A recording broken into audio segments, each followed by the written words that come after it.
আজকের এই দিনটার জন্য টানা ৩-৪ মাস কষ্ট করেছি এবং অপেক্ষা করেছি। আলহামদুলিল্লাহ আমরা সবাই মিলে একত্রিত হয়ে গ্রামের বাড়িতে চলে এসেছি ঈদের পরে। আসসালামু আলাইকুম এভরিওয়ান, কি অবস্থা সবার? সবাই কেমন আছেন? দেখতে দেখতে ঈদের ৩ দিন শেষ হয়ে গিয়েছে। আপনাদের সবার ঈদের ছুটি কেমন কাটলো অবশ্যই কমেন্ট করে জানাবেন। আলহামদুলিল্লাহ আমিও অনেক ভালো কাটিয়েছি। ঈদের ছুটিতে অনেক বেশি ব্যস্ততার কারণে আপনাদের সাথে তেমন একটা ভ্লগ আমার শেয়ারই করা হয়নি। আমার ভাগনারা আমার হাতের পুডিং অনেক বেশি পছন্দ করে, ওদের জন্য একটা পুডিং তৈরি করেছিলাম আমি নিজের হাতে। আর নিজেরও পার্সোনালি পুডিং অনেক বেশি পছন্দ এবং আমার হাতের পুডিং অনেক বেশি মজা হয়। ঈদের ছুটি শেষ হয়ে গিয়েছে, এখন আমরা সবাই একত্রিত হয়ে গ্রামের বাড়িতে চলে যাচ্ছি। আমার মেজো বোন আয়ারল্যান্ড থেকে এসেছে। বেশি যারা আমার সবসময় রেগুলার ভিডিও দেখেন তারা জানেন আমাদের গ্রামের বাড়িটা আমরা ঠিক করিয়েছিলাম শুধুমাত্র আজকের এই দিনটার জন্য। আমরা টানা ৩-৪ মাস অপেক্ষা করেছি এবং বাড়ির পিছনে অনেক কষ্ট করেছি। আমরা ৩ বোন ১ ভাই, আল্লাহ আমাদের ভাইকে তার কাছে নিয়ে নিয়েছে। আমরা মাত্র ৩ বোনই আছি এখন। ভাইয়া মারা যাওয়ার পরে আপু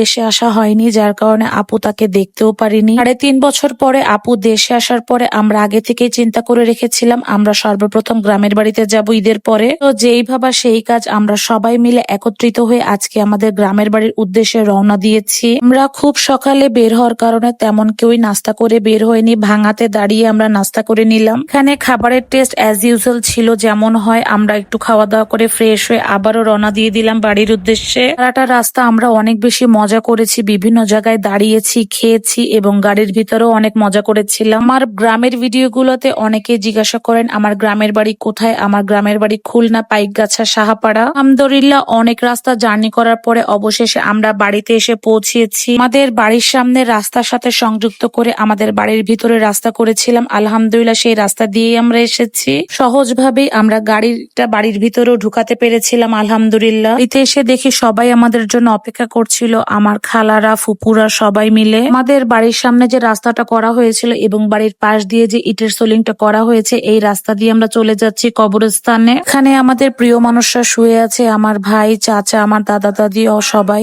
আমাদের জন্য দোয়া করবেন এবং কবরস্থানকে দেখে অবশ্যই সবাই আমিন বলবেন। আমরা মূলত এসেছি দোয়ার অনুষ্ঠান করার জন্য, আর এই ছাগলটা কালকে জবাই দিয়ে সবাইকে খাওয়ানো হবে। আমরা বাড়িতে আসার আগে ছাগল কিনে বাড়িতে পাঠিয়ে দেওয়া হয়েছিল। বাড়িতে এসে সবাই রেস্ট নিয়ে চলে গিয়েছিলাম আমার নানা নানি ও বড় মামার কবর জিয়ারত করার জন্য। আমাদের বাড়ি থেকে আমার নানির বাড়ি খুব বেশি একটা দূরত্বে না, এজন্য আমরা খুব সহজে চলে আসতে পেরেছি।